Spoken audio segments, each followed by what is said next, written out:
Yeah. Perfect. That's good. I think your internet's better now. I actually put one chair to the left because I looked at my Wi-Fi and I was like, oh, maybe the signal is just a smidge better here. But we'll see how it Nice. goes. Okay, that's great. Okay, well, that's perfect, pal. Give me 2 seconds. I'm going to press go, and then I'll kick it off. Sounds good, man. And it's produced Neill Taniguchi, yeah? There's a double L in Neill for it, but it doesn't really matter for your screen, I guess. There's a what? Sorry, say that again. Neill is with a double L. Oh, a double L. Okay, well, that's good. So I'll put that in my intro. Neill double L. Got it. But yeah, Taniguchi is good. Perfect. Great.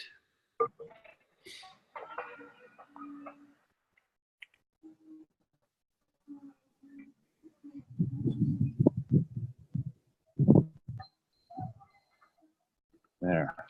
Actually, I just increased my screen brightness. That helps. That's better. It's good. All right.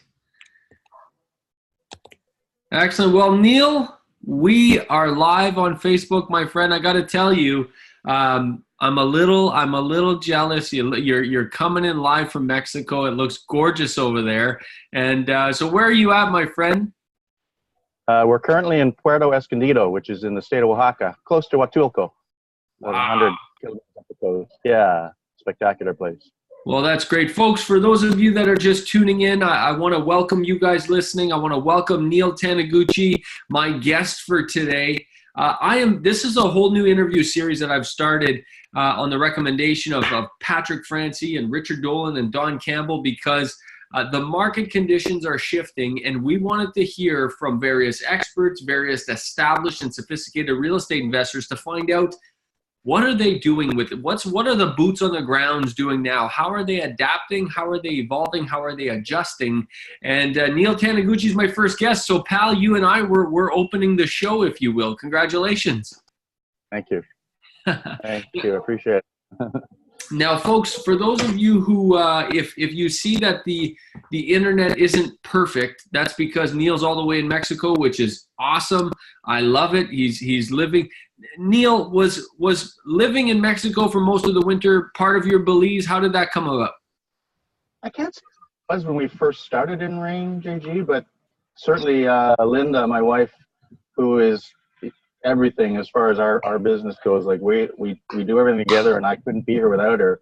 She's not a winter fan. I like curling. I like skiing. I used to play hockey. It's okay. It's not a bad place to be, obviously. And with technology these days, it works fairly well.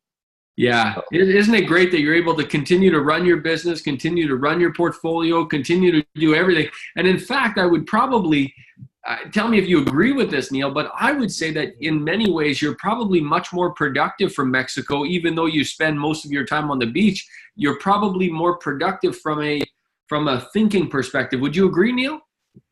Certainly, you get the times when you don't want to be working, but yeah, you have to get stuff done. So you try and compress that time, as opposed to the other times when you're at home in the office for 8 hours and you get 2 hours of work done. Here you try and get maybe an hour of work done in 2 hours, or 2 hours done in 4, so that you can get back to, being in the community down here and that sort of thing. The distractions are there, but when you're focused, it's a nice office and it allows you to keep going type of thing. So yeah, absolutely. I love it. I love it. So Neill, how long have you been at this game? When did you get started? Sort of give me a quick little bio on yourself so people, our guests, listeners can really get a sense of who you are and what you're doing. That's a great question. We started with our first rental property together in 2002 in Calgary, Alberta. We moved to Alberta in 2000. I had rented rooms in my house when I lived in Saskatchewan. I'm originally from Ontario, so I just keep edging further west. Linda owned both sides of the duplex, rented one side, lived in the other, basically had her payments paid for. So we made a decision to get a property together while we were getting a house built, and kept it as a rental, and that was our start. And we joined Rain in 2007, read Don Campbell's book in 2006. She did. I'll give her the credit for that. And yeah, and we give a ton, the majority of the credit for being here and being able to leave our jobs and be full-time investors goes to Rain.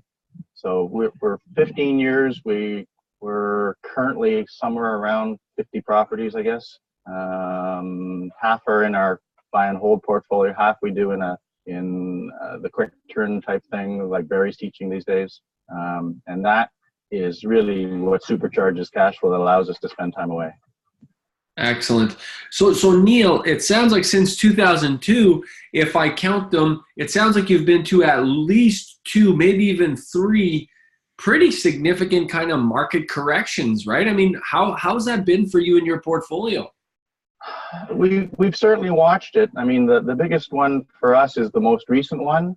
I actually go back to, we were chatting about that just before, about the big crash in 07, 08. It was certainly a deeper, sharper, and shorter term crash. But as I was mentioning in the preamble, we got one of our very best properties. It's both sides of a duplex, actually from another Rain member who I don't think is active as a landlord anymore. They chose to go in a different direction in a time when nobody was buying in 2009. It was really quiet out there. Now, there were a few investors nosing around, and we happened to have a sharp real estate agent who got us there in the door ahead of time. But you certainly hear the other end of the pendulum when things are moving and hot, and everyone's going, I can't find a property, and everything's going over list and can't find anything. So we don't mind this time. We obviously keep an eye on where things are going, and in those days it was all about cash flow. We didn't care if the property dropped $5,000 or $10,000 or $15,000. It was a long term buy and hold like you folks teach. Yeah, that's very interesting, Neill, because I know myself, and along with a lot of friends that I do business with, and sophisticated Rain members, like you said something interesting there, which is I don't mind these times. In fact, I know a lot of us, and you included, we kind of relish these times because isn't this where the real opportunities are out there? I mean, they're harder to find.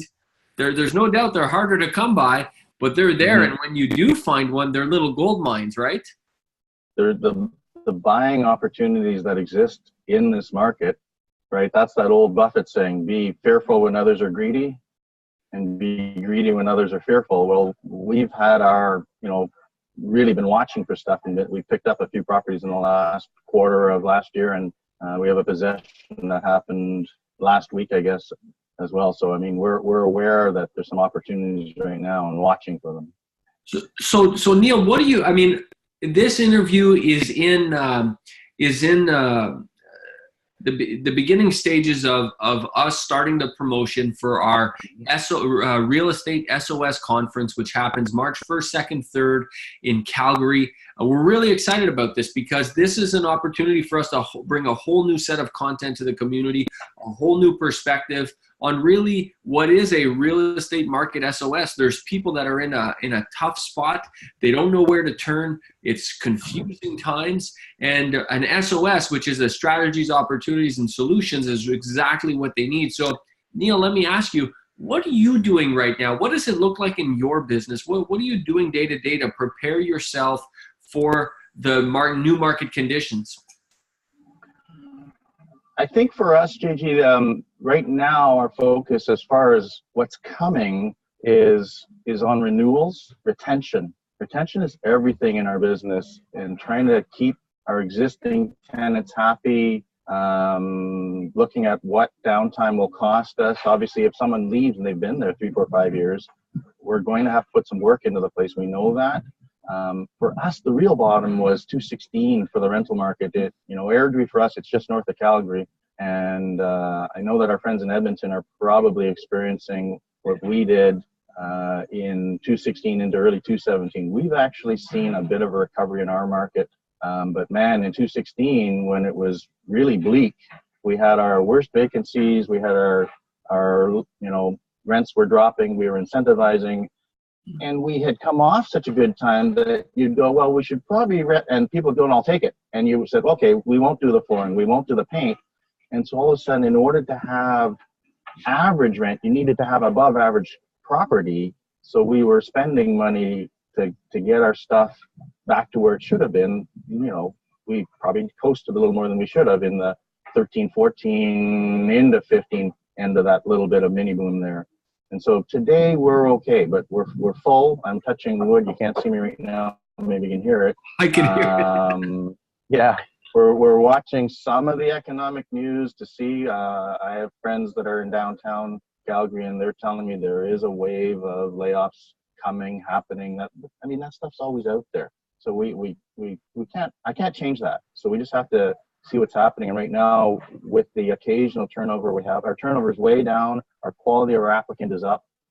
The delinquency is off, and we're not seeing the midnight moves right now. So we think we're through the worst of the last storm. We just have to see whether or not this latest round, how much more choppiness, so to speak, does it bring to the water. So right now we're just hunkering down, getting ready, making sure we're on our game, sharpening saws, as the expression goes, challenging our team to really, really work with renewals and stay with the people we have, right? Keep the good ones and encourage the not so good ones to Now, Neill, it sounds like, and that's amazing. Thank you so much for that. It sounds, though, one thing I'm picking up, and I want to dig into it a little bit, is it sounds like you focus internally instead of externally. I mean, you understand what's happening externally, but you really focus internally. You're putting your attention, your effort internally towards the things you can actually impact. Would you say that's accurate? That's what I'm hearing. That's probably a pretty apt description of it, JG, because again, I can't change the spot price. I can't change what's happening with, coming elections, stalled pipelines, all that stuff. I listen to it, I read it, I watch it. I also watch for things like CMHC in their study said our vacancy is down, and so they're mirroring what we're seeing. And so we try and focus on not having too much of rose-colored glass to say everything is great, but not to be everything's doom and gloom. And certainly spending time talking with other, RAIN members helps. At the last meeting that I was at, when Garth Chapman made a rare appearance, he said, we're not selling. We've identified what works for us, and we're sticking around in Calgary. And to hear that from folks like that gives us the reassurance as well, right? That just says, stay the course. Sure, are we getting massive appreciation? No, but we're getting pay down, and we're obviously still getting cash flow. Even in the depths of that 2016 into 17, Linda and I, we looked at the end of the year and went, wow, that was, not a great year financially, but neither of us went out and applied for jobs by the same token either. So we made it through, so to speak. So we'll see where it goes. Wonderful. Well, I think that's so key, what you're talking about there. It sounds like you have and it also sounds like you have a great team. Tell me about your team. Tell me about who's on your team and sort of what you guys do on a day-to-day basis to sort of work with this current market condition.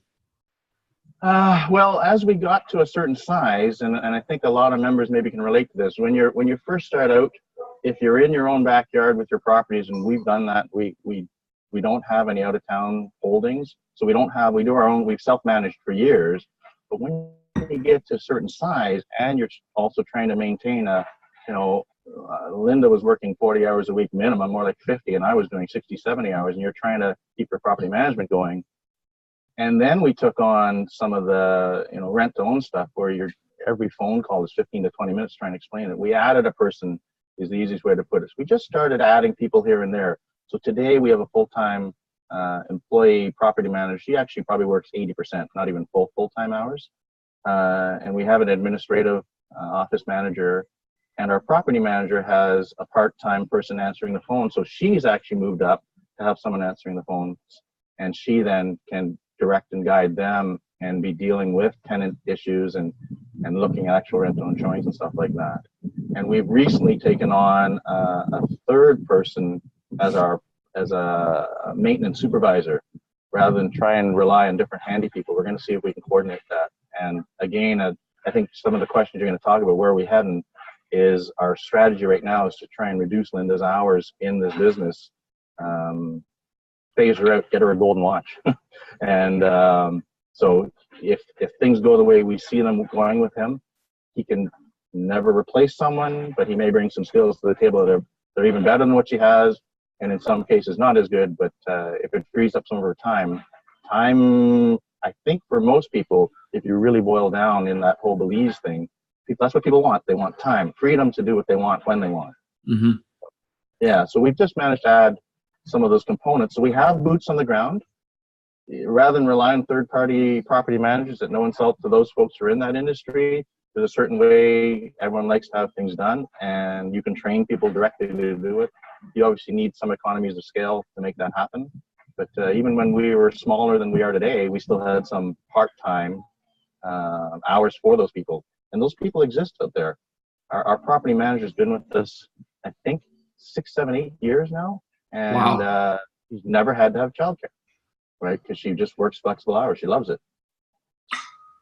That's amazing, Neill. So it sounds to me like you're, and I love this because it sounds to me like you're really orchestrating and architecting your business to do something different. And is that, Neill, because you're looking to take it to go to the next level of growth, or is it because you're looking to go to the next level of free time? What is it that you're aiming for right now? I would say if I had to pick between those two, it's more towards the free time end of things. Yep. We obviously are fortunate that we get to spend some time away.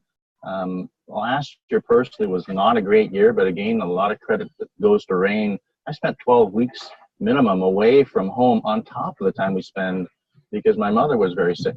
And again, we were able, there's no employer out there that would have said, yeah, go ahead, see you in 3 months, right? It doesn't work that way. So we've recognized that the benefits to doing what we do, but by the same token, you also get the understanding, I guess I'm lucky enough to have that says, we don't know what tomorrow brings. So do we need to grow this business to another level in terms of volume, size, and all that? Probably not in our world. Yep. Our biggest thing now is having built a bit of a small machine, what do you do with it? How do you transition it so that we can afford more time to be, right, doing personal things? Beautiful, beautiful. So what kind of market opportunities are you seeing right now, Neill? I mean, being where you are, you're in Mexico right now enjoying the sun, but what's out there that's kind of exciting you? You're thinking, this is exciting. For us right now, JG, we're seeing obviously just that minor uptick in properties that you can buy. We haven't bought very many properties off of MLS in years. Our buying tends to be more sourcing it upstream via our own sources. That said, in September, we picked up 3 townhouses. 2 were foreclosures and 1 was an estate sale. So both of them were significantly back of what market value would be, even though they were on MLS. And so for us, we're looking for, we have to make money on the buy because right now we're not really looking to add anything to our buy and hold portfolio. So if something comes along, I'm obviously going to look at it still. But for us, it's acquiring inventory to put into our rental and pipeline. So again, that ties back to Barry's course and the rapid cash flow. And again, for us to buy a house today, A, it gives you a little insulation if there is a little more dip, and B, we can be a little picky about what we're adding right now, right? So not being in a hurry maybe helps in buying. Well, I think you mentioned something very interesting, Neill, and you're on the West Coast, you're in Alberta, I'm personally in Ontario, and I agree with you that I haven't seen buying opportunities like this in several years. And we've spent the bulk of the year acquiring portfolios, acquiring properties for our portfolio this year. Because there's just the more, for me, and this is just my personal opinion, the mortgage, what I'm calling the mortgage fiasco has created so much confusion in the marketplace, and confusion leads to opportunity. So buildings that should have otherwise sold don't sell now, which again gives you an opportunity. There's 2 things. I'm seeing our acquisitions up significantly on straight up MLS listings. I'm also seeing our acquisitions up significantly on private holdings because, again, people are confused and confusion creates opportunity. So are you seeing, just to clarify, that sentiment that is, to me, an Alberta thing, that investors are still not quite sure what they're doing in the GTA? I mean, I'm sensing quite a bit of confusion. Keep in mind the Rain community is full of sophisticated investors, but we're, in terms of investors across the board. There's a lot of confused investors out there. They happen not to be REIN members, which is a disadvantage to them and an advantage to us, isn't it? Mm-hmm. Yeah, no, absolutely. Okay. So what kind of preparations are you, dig a little deeper for me, Neill, if you can, into the preparations you're making, because you said something interesting a while ago. You said we kind of coasted in 13, 14, maybe 15, and it sounds like you've learned a little lesson there. And it sounds like you're making adjustments today to make sure that doesn't happen again. Yeah, if you were to dial that clock back to that time, that's the days when folks were showing up. You had people coming, multiple showings for the same property, people not quite lined up literally, but we had people coming with an application filled out, with reference letters, with job letters, and with a bank draft for the deposit, because they knew that if they waited, they may not get a place. Today, obviously, there's not quite that sense of urgency. So if you had someone who was right on your doorstep and they said, you know what, I know there's a stain in the carpet, I know there's that in the wall, I know, I'll take it, I'm okay with it. We maybe could have done a better job, but again, you're watching both ends going, okay, do I need to spend money on what is an item I'm going to replace down the road, like carpet? Do I need to replace it today? If they don't want to, I'll save the money. Yeah. That said, as that suite now comes back empty in late 15 into 16 into 17, now all of a sudden you're competing with a bunch of other landlords for the same tenant instead of the other way around with the renters market. So we definitely have to keep that stuff up. So we're trying to maybe, what's the word I'm looking for? Not be on as sharp of an incline and decline, just smooth that out a little bit. Just normalize. Yeah. So going into a place that says, okay, we know what it's going to need, and taking the time. Today, you still have to have better than average product in my head, so to make sure that we're doing that. And we're working with some of our existing people to do some upgrades again, while they're still there. That doesn't interfere with their world. That encourages them to stay. So yeah, you're right. We're trying to learn from the past and just see what happens as it goes forward.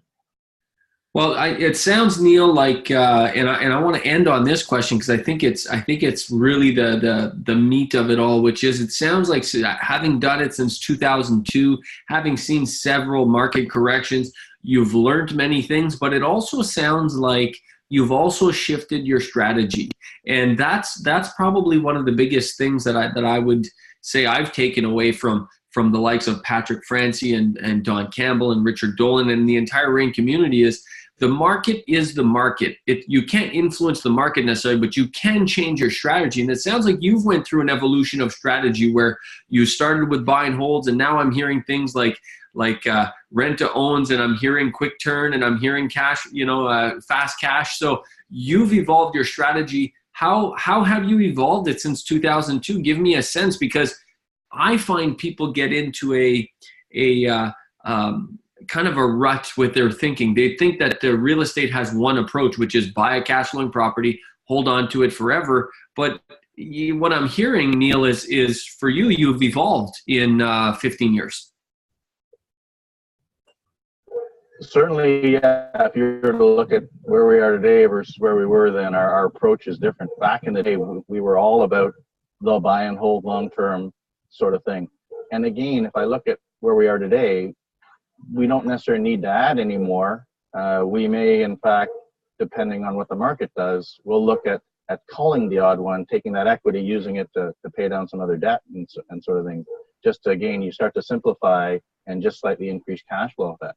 But again, credit goes to you folks.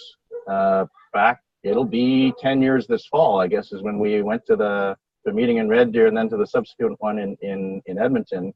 That was the version then of what Barry's teaching today about rapid cash flow. And we went, geez, that kind of makes sense for what we do. I had a background in automotive sales, and I said to my wife, I said, cars are kind of like houses. The houses just have more zeros, wholesale and retail.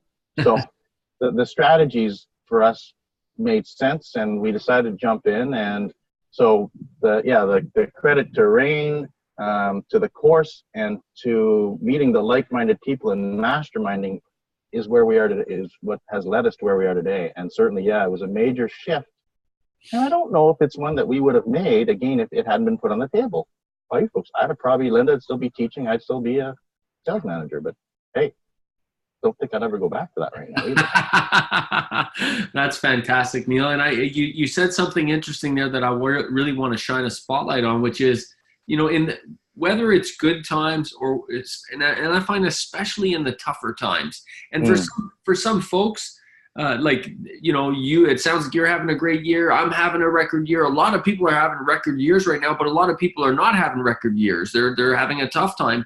I find that when tough times come, people sometimes tend to retreat. They don't go to the meetings as often. They don't tune into these interviews. They retreat. They get into their own head a little bit. And it's really you kind of want to do the opposite of that, Neill, don't you? You kind of want to get more involved, wouldn't you say? The networking aspect of it, the masterminding, whatever level you're at, being at a RAIN meeting for us, even in the good times, it just lifted you again. But when you're sitting there going, oh, I don't know, it definitely, you go there and listen to the content, have some of those great conversations that occur out in the hall. That culture that exists within, RAIN, it certainly helps give everyone a lift, because not everyone is going through. I could be in my dip when someone else is doing well, and they'll lift me up. And again, the proper mastermind helps you do that, and the collective mind, it really helps keep people heading in the right direction and all that. So yeah, no, absolutely. Go to the meetings. Well, that's fantastic. Folks, for those of you listening, I appreciate your attention. Thank you so much. Neill's joining me live from Mexico, which is super cool. And this is in anticipation. This interview was in anticipation of the upcoming Real Estate SOS Conference, March 1st, 2nd, 3rd in Calgary. There's really no better marketplace that we could do a real estate SOS than in Calgary itself right now. So folks, I look forward. There's a link, I think, in the description. You can click that and go check it out. RAIN members, I expect to see all of you there. Bring some guests, because there are some great strategies, some great opportunities, and some great solutions. You just got to tap into them. And I want to thank Neill for taking the time out of your time in Mexico. You got off the beach to come and do this interview, so thank you so much for that.